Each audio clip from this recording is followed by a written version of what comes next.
Well, thanks for listening in with us here at Calvary Chapel Petaluma. We're glad to be connected to you. And we're excited about these messages because we believe that Easter deserves to be celebrated more than just one day a year. And since we've just celebrated all over the world the resurrection of Jesus, we want to ask, what does this mean for our everyday life? So that's what we'll be exploring in these teachings. And let's go to the message together.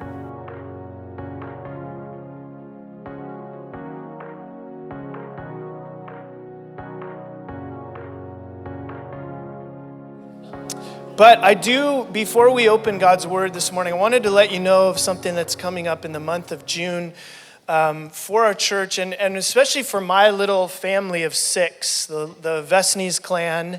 We have a group chat in our family called V Clan. I think my wife and I are the only ones that text it. Our kids never text back. Did you notice that if you have kids that are like 20 or younger, they don't text back? So that's a different story. No guilt in that. Just saying, kids, that if you do want to text back, that'd be great. So, but in our little family of 6, the V Clan, we have, for some reason, in God's providence, sovereignty, wisdom, and will, He has seen fit that every major milestone for our little family is happening in the same month of the same year. So let me just break this down for you real quick. Our oldest daughter, Abby, is coming home from college after 4 years of studying, and she is graduating college. And yeah, excited about that. So we have a graduation in Northern Oregon that we have to go to in June. And we'll come home from moving her back to the area, which we're really excited about, just in time to have a graduation party for our middle daughter, Ellie, who's graduating high school. And heading off to, you're not obligated to cheer, but I do appreciate it. She'll be heading off to Point Loma University down south to study nursing, and super proud of her, super excited for her. And then my youngest daughter, Galilee, will come to June 15th, where she is being heavily recruited for a Division I college gymnastics scholarship. And if you know anything about that process, June 15th is called Christmas Day because it's when the colleges can legally contact you in the recruiting process for the first time. And so all of the coaches from the top colleges have already flown out to our little gym in Petaluma and watched her and filmed her and talked to her coaches. It's the most awkward process because they can't talk to her or to us, but they're all communicating like, hey, we're interested. So June 15th is going to be, from what we hear, like a 20-hour day of fielding phone calls and emails from colleges to set up official visits because, Lord willing, and depending on how the process goes, she may be verbally committed to a school this fall, and she's only a sophomore. That's crazy to me. So, and then my son just graduated EMT school, and he's on his way to becoming a firefighter full-time, which is awesome and exciting. And then, that's just the first half of June. Then my oldest daughter is getting married to her fiance. That's who you marry, right? Your fiance. Let's hope that's who she's marrying. Ryan Noggle, she's getting married to the love of her life and just someone that we so appreciate and admire, and we just celebrate their wedding. So that's all in June. Yeah, so I'm telling you all of that because I asked the elders, I've never really thought about it, I never would have asked for it, but do you think I could have a sabbatical in June? Because I don't think I'm going to be there for my family like I would want to be, and I don't think I would be giving the church anything but the leftovers. 3 of those 4 weekends we're not even here because it's either a graduation in Oregon or something else. So they said no. And they said the reason is because a sabbatical usually has a very specific purpose, and it sounds like you're going to be really busy and not working on anything else, which is right. So we just think you should take an extended vacation, take the month of June off, and be there for your family. So thank you. I really appreciate that. And so that's what I'm going to do. I'm going to be gone the month of June. and I won't be here. And I'm saying that to all of you so that you can squash any rumors that come up. Because I feel like every time I leave for a week, someone's like, are you moving? Are you leaving? Have you had a moral failure or something? It's like, no, it's all good. This is all good. This is all something to celebrate. And but I won't be here for a month, and I don't know what I'm going to do with that. That's going to be crazy and right and overwhelming to process all that stuff in our lives. And just so grateful for who you are as a church. I'm so grateful for the staff and the leadership that has given me this opportunity and our family so generously. They didn't have to do that. You don't have to do that.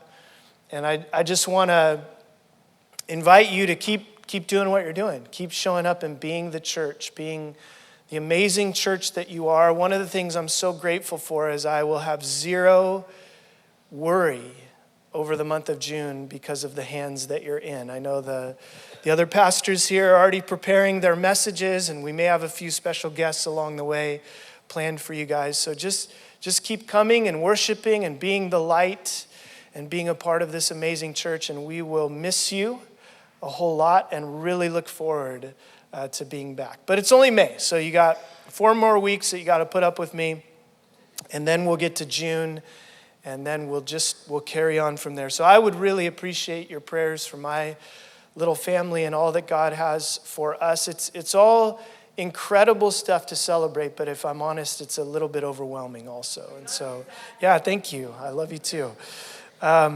Okay, so now I want to invite you to open your Bibles to Luke chapter 24. We're on this journey together. If you weren't here last week, you could listen in to that message because I invited us to 40 days of celebrating Easter. The argument was that I think after all that Jesus has done for us, and if the resurrection is really real, I think just one day isn't enough. To just say, Jesus is risen, he's risen indeed, blow up a few balloons, find a few eggs, and then move on as if life is normal after that. I think for us as Christians, we need to be reminded that nothing is normal since the resurrection. That it wasn't just some anomaly in the way the world works, which is always what the skeptics stumble over. Hey, we know how the world works. We know science. People don't rise from the dead. But that worldview is attached to this old creation. And the resurrection is all about the new creation breaking into the old.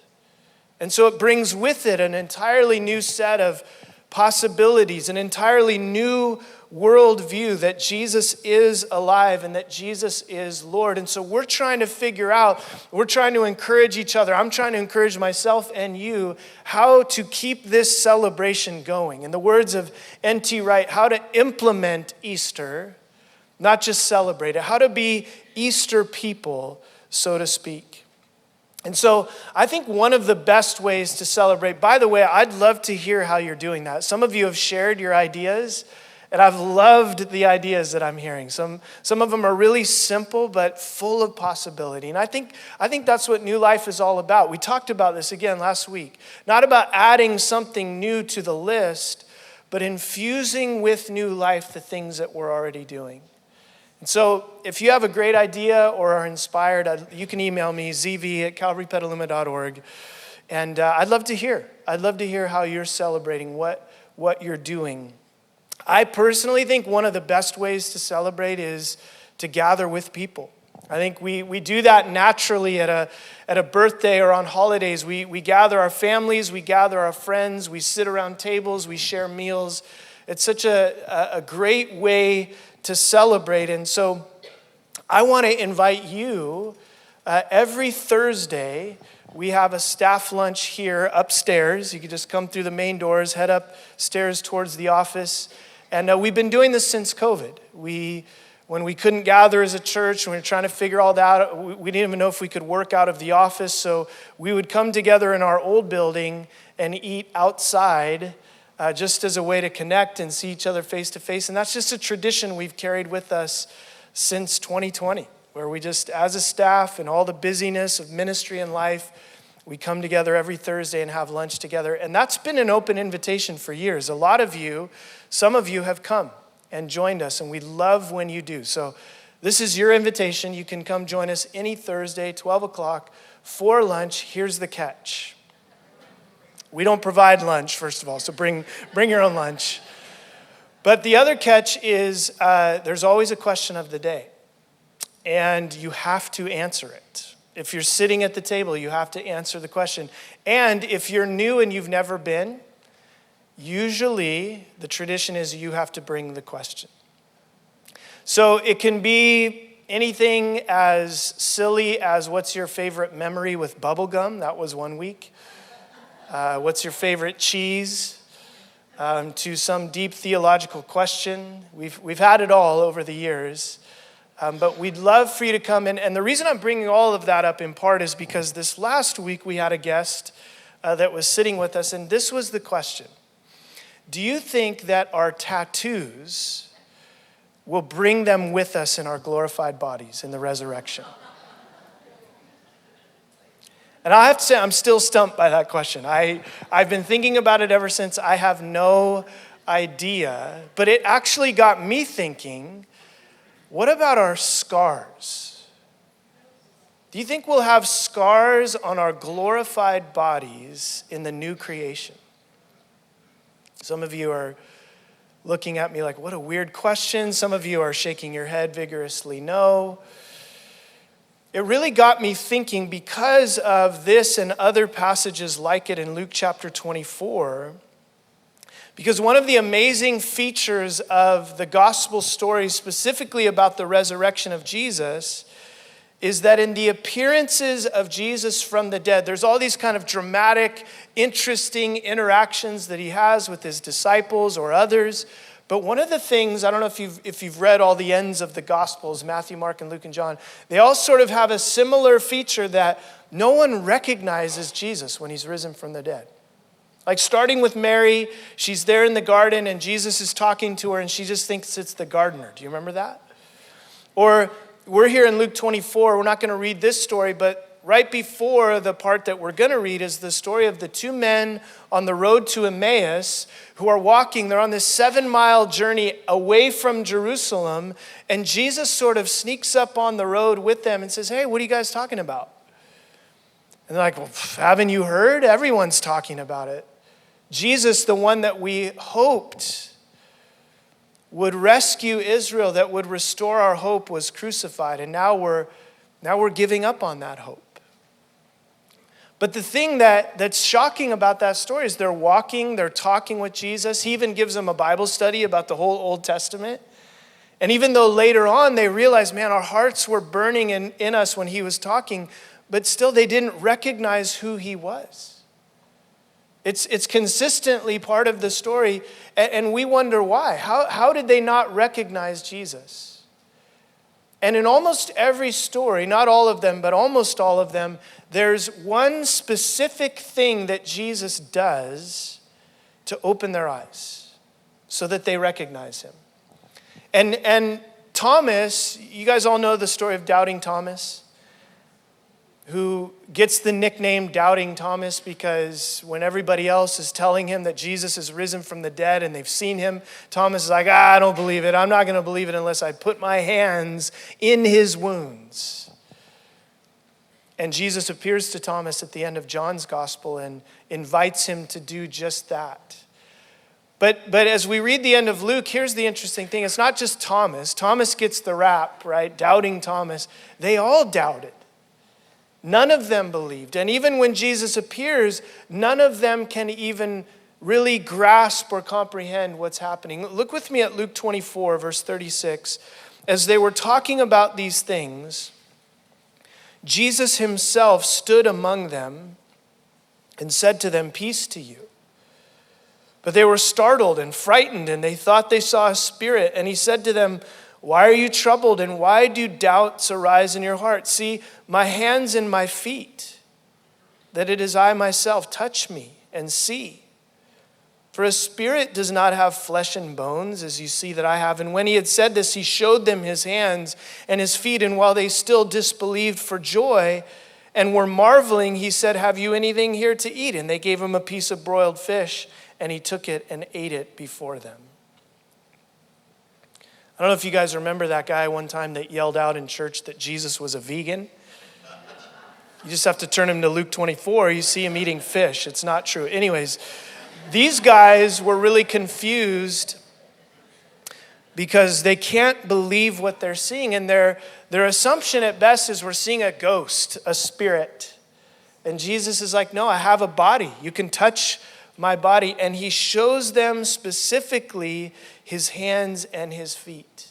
And what this says to you and to me very clearly and definitively is that Jesus' resurrected body, his glorified body, still bears the scars of his suffering.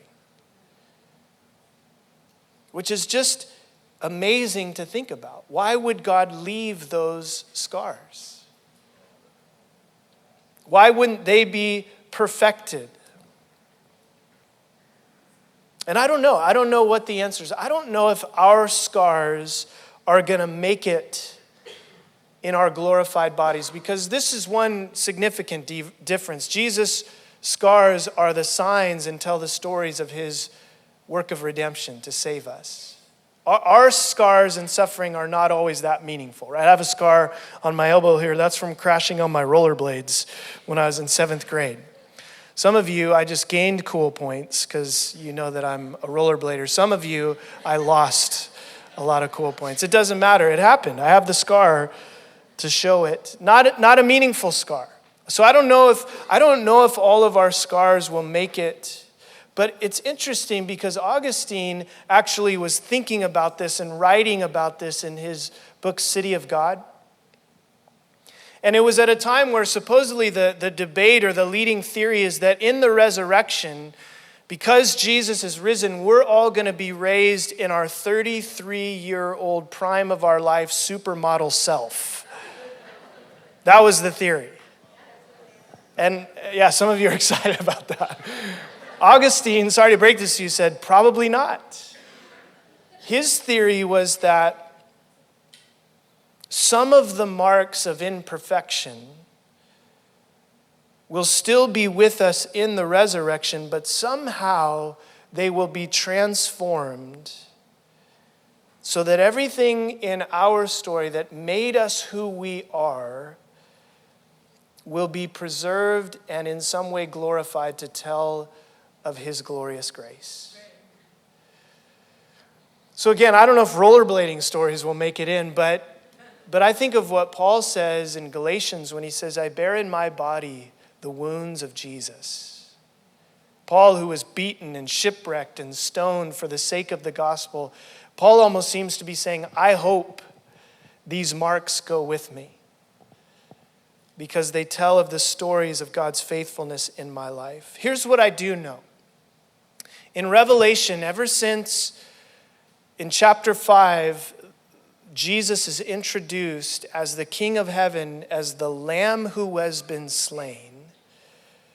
Ever since that moment, all of the worship and the praise in and around God's throne is praising the Lamb of God who was slain.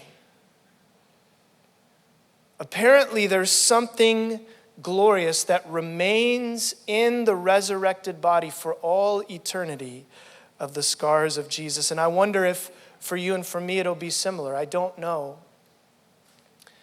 But it makes me think there's a woman named Amy Carmichael who died in the early 1950s. She lived in the late 1800s. Single woman, never married.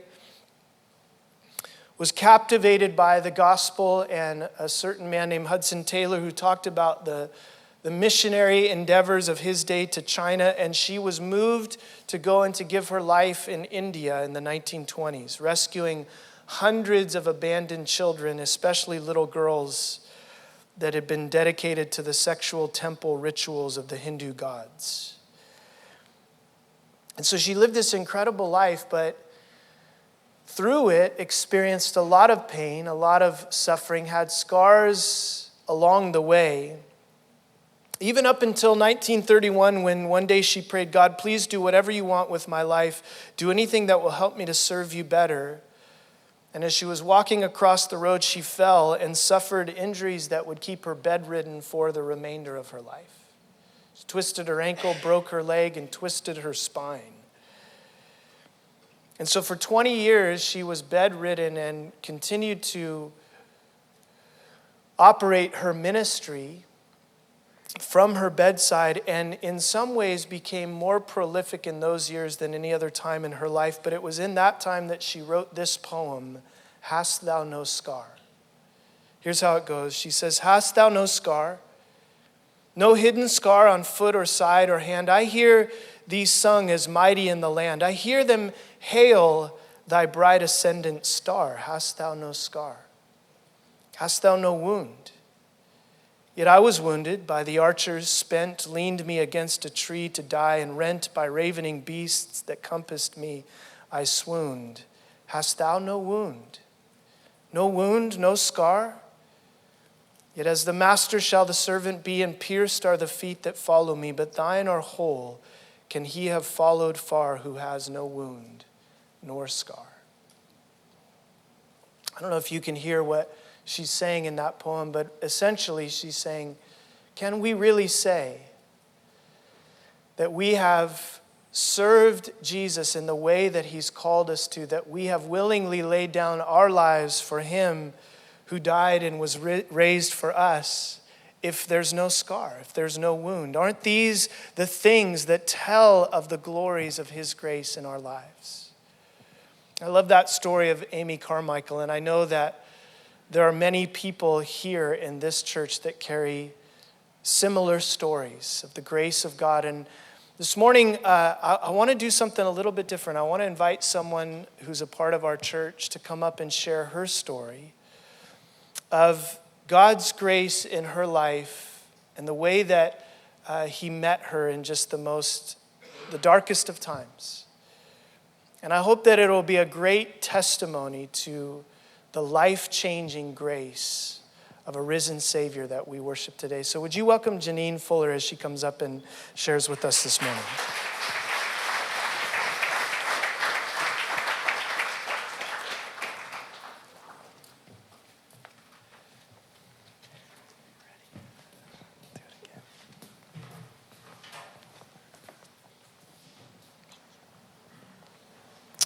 Church, if you haven't met her, this is Janine. And Janine, this is everyone. Hi. And I'm so excited for you to share your story, just because if you don't know, Janine is our office manager here at Calvary Chapel Petaluma. She's been the latest addition to our staff team for the last several months. And just in watching God work in your life and you coming to work here has been such a privilege, and getting to hear your story, I think, has been just a powerful experience for all of us. And so I couldn't wait to find the opportunity. I think today's the perfect day. And so, Janine, God met you in a really dark time and moment, a really dramatic moment in your life, and that's part of your story. And so I'd love if you would just share that story with everyone here this morning. So in October of 2017, I was in Las Vegas at the Route 91 Country Music Festival on the Las Vegas Strip, and there was a mass shooting at this concert. And I was there with two of my girlfriends, and we were at the front of the stage, by the front of the stage, and when we started to hear what sounded like fireworks, and there was mixed reactions. Some people said it's fireworks. As a few more went off, some people were like, it's gunshots. Maybe it's on the strip. Maybe there's somebody inside the venue. And then eventually Jason Aldean, the shooting started happening more rapidly. Jason Aldean went off stage, and people were yelling to get down on the ground. And I remember locking eyes with one of my girlfriends that I was with and being like, we need to get out of here. Well, we turned around and there was just 22,000 people behind us and nowhere to go. So we get on the ground and we're laying there. And I remember just being so scared. I think this is like what we've seen on TV. This is what we hear on the news. And it was happening to me in that moment, and to 22,000 of us. And there was a break in the shooting. It went on for 11 minutes, but as he was switching guns or reloading, I don't know. There was a break in the shooting. People were yelling like, run. So we got up to run, and when I got up to run, I was hit with like what felt like a ton of bricks, and I fell to the ground.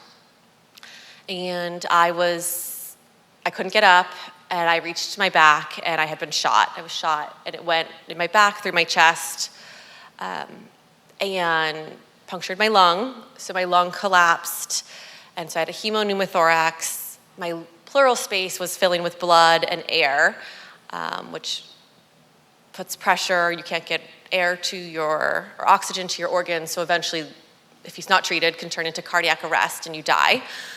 So I was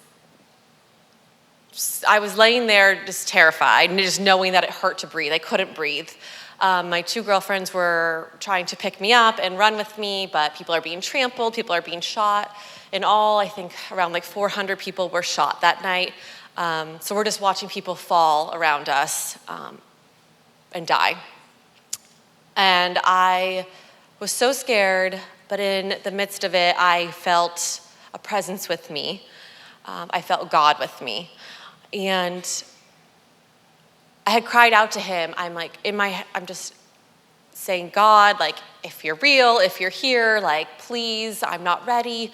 And just crying out in desperation. And he met me there in Las Vegas that night in the midst of the chaos. And I could just feel this calming presence with me.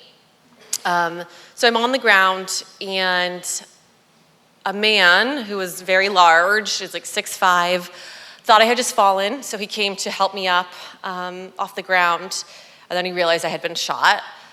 So he picked me up. He got separated from his friends and his family. He picked me up, and he ran with me. There was not enough exits, and there was just fences all around the venue, so people were climbing the fences, people were trying to knock down the fences. Eventually we get out to a dirt parking lot, and there's nowhere to go, and there's nowhere to hide.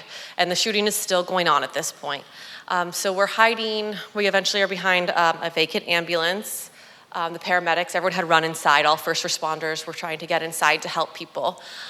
And I was going in and out of consciousness, so it's blurry, it's hazy, the memories of it. I remember my name being yelled just over and over and over again, trying to keep me awake, because they knew if I lost consciousness, I probably wasn't going to come back. So out of nowhere, after some minutes, I don't know how long, a car pulls up and says, "Get her inside." So Tom, the man who had picked me up, and my 2 friends, we get inside this car. I'm in the back seat with Tom, laying across the seats, and he's holding my wound down, and he's just asking, my favorite color, my favorite animal, where are you from, just anything to try and keep me alert and awake. And then we get to the hospital eventually, and it's just chaos at the hospital. As you can imagine, 400 people are showing up to be treated from being trampled, gunshot wounds, whatever their injury was. And so it's chaos. The floor is just blood. There's not enough gurneys. There's not enough doctors. There's not enough nurses. People that were in the crowd in cowboy boots are now triaging people and trying to help. And I could see God working in that too. Like, God was there. God put those people there to help. I specifically remember this one woman in cowboy boots, a nurse that was helping people. And I could just feel God's presence. And amidst the chaos, it's going to be okay. And I didn't know what was going to happen. I didn't know if I was going to live or die, or how many people were going to die. And all that night, 58 people died. But I knew I had this sense that it's going to be okay. I think when we hear you say that, a lot of us might be thinking, well, yeah, we know that because we believe in God, and even as dark and horrible as that moment was, we can think that way. But to hear you say that, you weren't a believer at that point. You weren't raised in church. You weren't raised in faith, and so for God to meet you in that place was something very unique. Yeah, so I wasn't a Christian. I was not a believer at that point. crying out to God was not something I ever did in any situation prior to that. I wasn't walking with God. I made a lot of poor choices in my 20s because I was not a believer. I took many years to get through college because I chose to go out and go to the bars and parties instead of going to class. I just made poor decisions. And so God meeting me there this night when I was crying out in desperation, it was truly the work of God coming and meeting me and me feeling his presence there. I love that. So you have this life-changing, horrible experience that you go through, and God meets you. You meet God in that darkest moment. Mm-hmm. Talk a little bit about as you come home and you begin to seek God. You begin to pursue, what does this mean? Who is this God? What started to change in your life, and what did that look like? Yeah, so I was in the hospital for around 10 days in Vegas, and I could just feel while I was there his presence, and it was all new to me. But I could feel it, and like when the chaplain would come in, I would be curious, like, I want you to stay, but I don't know what to say, and so I could feel him throughout that time. And then I come home, and shortly after that, I find out I'm pregnant with my first child. And I was so conflicted. I was like, I don't feel like I'm ready to be a mom. I was healing physically still, and emotionally, I was a complete wreck. And I was in grad school, and I was like, I don't think that this is a good time for this. I don't think that I'm ready. I don't think I'm capable of this right now. I'm so angry at the world. But my now husband and I, we talked about it, and I feel like I heard God just say, like, you need to have this child. And so I did. I had my child, my beautiful daughter, Ella, who's now 6. She'll be 7 this year. And I feel like God sent her to me. I truly feel like he sent her like when I needed her the most. I was in such a dark period. I didn't understand why this had happened, why so many people had lost their lives. I was so angry. I was so bitter. It was taking a toll on my relationships and on myself. Like I knew I was so angry, but I couldn't control it. I feel like I'd go from 0 to 100. I would be in the midst of yelling, and I'm like, why am I yelling? Like, calm down. But I knew I had no control over it. So life is a mixture at this point. You're introduced to God. You're trying to figure out who he is and what it means to follow him. And you have a daughter, and it's just a mixture. I love the part of this in your story where as you're learning about who God is, you're not sure if your boyfriend, who's now your husband, is on board with this. Mm-hmm. And so you're kind of being a sneaky Christian at this point. Talk a little bit about that. Yeah, I was a sneaky Christian. I bought a Bible shortly after coming home from Vegas, but it was a translation that I did not understand. So I would read it, and I'm like, I don't get this. Like, this makes no sense to me. Maybe I'm not meant to be a Christian. Maybe I'm not worthy to be a Christian. And I also didn't know how my now husband felt about God. Was he a believer? We had never had these conversations before because it was never on my radar. So I hid it from him for a long time, but I could feel this pull of God. Like, I would look on social media, anything that had Jesus, God, I just felt like I want to learn more about that, and I want to know more. And I would pray, and I would talk to God, and he would reveal things. He would show things to me, and it kept me on the path of my walk with him, and it led me to where I am now. But so eventually, I came to Tuesday morning worship which is a very small gathering, and I thought I could just like go in the back and hide, not knowing that it was so small. And I came in, and Zach was there, and I had to introduce myself, and I ended up sitting with Kara. I didn't know any of the songs. I felt so out of place, but they were so welcoming, and I feel like it was such a big piece of my walk with God and my journey. And so I went home, and I told Chris, my husband, that I had gone to Tuesday morning worship, and he's like, what? Like, this is like so out of left field. And, but then we went to church the following Sunday, and we've been coming ever since. And yeah.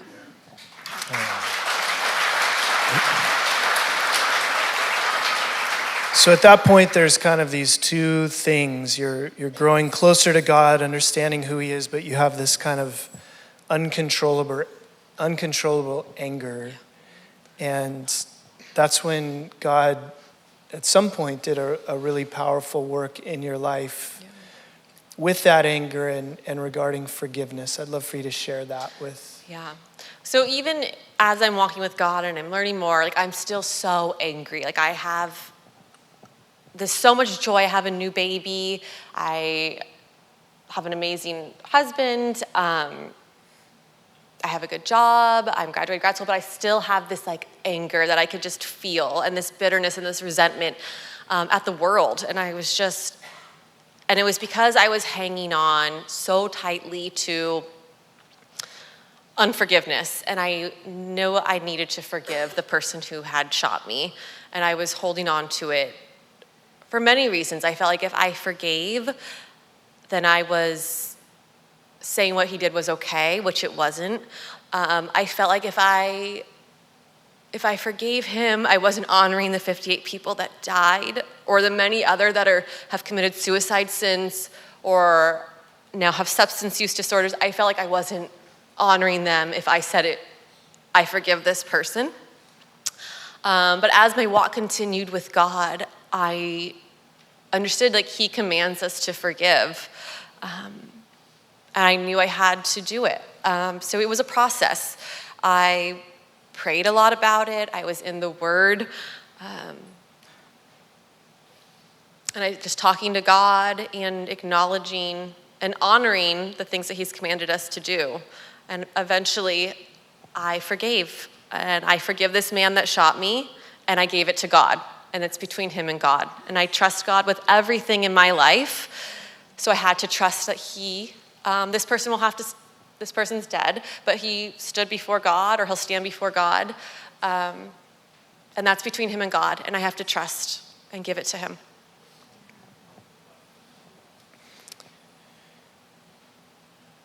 You know, we were talking about that at one point, how the story in Mark 2 when Jesus forgives the sins of a man who was paralyzed, that he healed, and the religious people are scandalized, like, hey, who gave you the authority to forgive? Only God can forgive sin, which I think of that passage when I hear your story, Janine, because that's right. And I know that this part of your story, you were concerned. You carry a concern that you would never want people to think that you're minimizing what happened, or the pain of what people are still going through, or obviously that you would ever condone something like what this man did. But I think the way you said it is so beautiful. It's placing it in God's, it's trusting God with this, realizing it's not mine to, figure out or bring the final word on. God alone forgives. God is just. So just like you said, you put this in God's hands, and that man stood before God. And that's just a heavy thought. But I know for you, carrying around that anger and unforgiveness was heavy. Yeah. And so just if you would describe sort of as you came to that place. I know it wasn't a magic moment, it was a process, but what did you experience as you walked through that? Like through the process, I felt like a weight was lifted off of me. Like physically a weight was lifted. I didn't realize like how much of a toll this was taking on me, physically and emotionally. And I felt like once I forgave this person and gave it to God and was no longer holding on to it, I felt like chains had been broken. I wasn't shackled to this any longer. It was no longer mine, it's God's. And it was always God's, but now I trust that God has taken care of it and trust what God does with it. And so I just felt like my chains were broken. I didn't feel shackled to it anymore. That's good.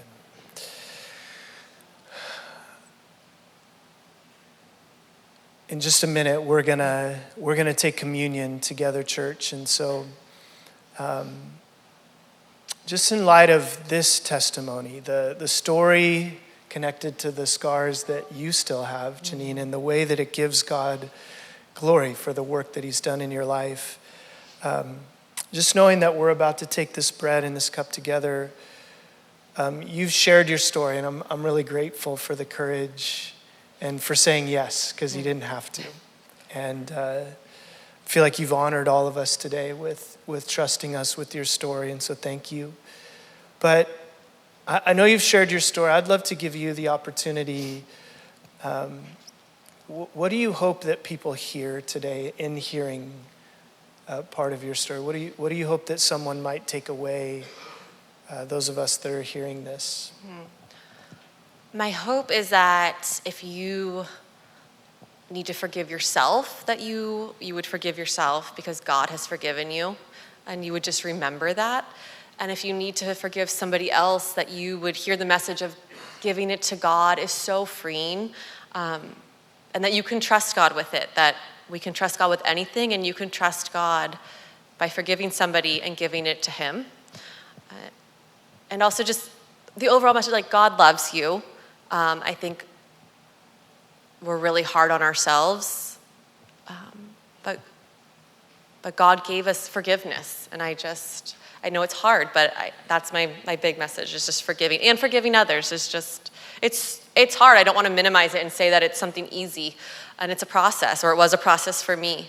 But I think it's worth talking to God about and praying through.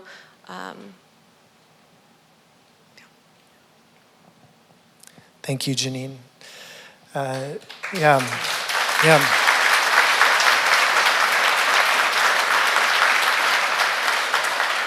It takes a lot of courage to share your story, especially with a room full of people that you may or may not know. And again, church, I hope you'll steward the treasure of her testimony well, and that you'll be loving listeners. And Janine, again, I just want to thank you for your courage in sharing with us this morning. So, yeah.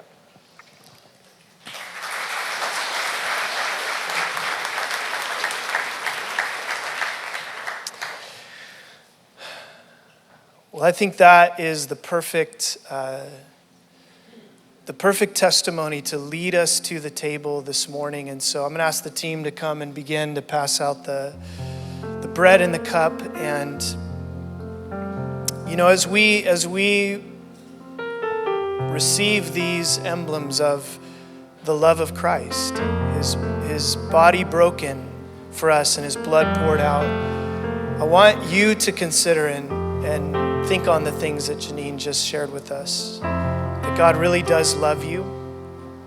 That you might think like she was thinking, who am I to be a Christian? Who am I to say now that all of a sudden I believe in God and am walking with him? But I love that story because Janine, you know, I love your story because you weren't seeking God, going to church at first. He met you in the darkest moment. He reached out and he met you and you met him. And man, that's how good God is. And so would you consider, church, if there's things that you're holding on to, maybe it's things that you've done that you think you can't be forgiven for, would you hear that story and consider that God's forgiveness really is enough, that his grace really is enough? And maybe it's something that you're struggling to forgive somebody else for. Would you consider today that invitation to not to condone what they've done or or to minimize it in any way or to say it's okay. You know, I know that some of you, in thinking about forgiveness, you have a lot of complicated questions on the other side. Well, does that mean I still have to, continue in a relationship, or we have to be friends, or whatever it is? And I'm just gonna say, I don't know the answer to all those questions. I think the Lord will give you wisdom as you seek Him. But I know this, that He wants us to freely receive that forgiveness. And He wants us to freely give that forgiveness and trust Him with those situations. My prayer, my hope, as we come to the table today, is that you would experience, many of you, what Janine did, that freedom, that weight lifted off, those chains falling off. So as you receive this bread and this cup, would you think about letting go of whatever those things may be, so that you could take hold of this bread and this cup. And in just a minute, we'll take it together. Well, thanks again for joining us and for listening into this message. We always want to be a church that encourages you, and we want to encourage ourselves to be responding whenever we hear the word of God. So if there's any way that we can encourage you, pray for you, please reach out. See us online at calvarypetaluma.org. Email us, but we hope that God will work in you both to will and to do for His good pleasure. God bless you.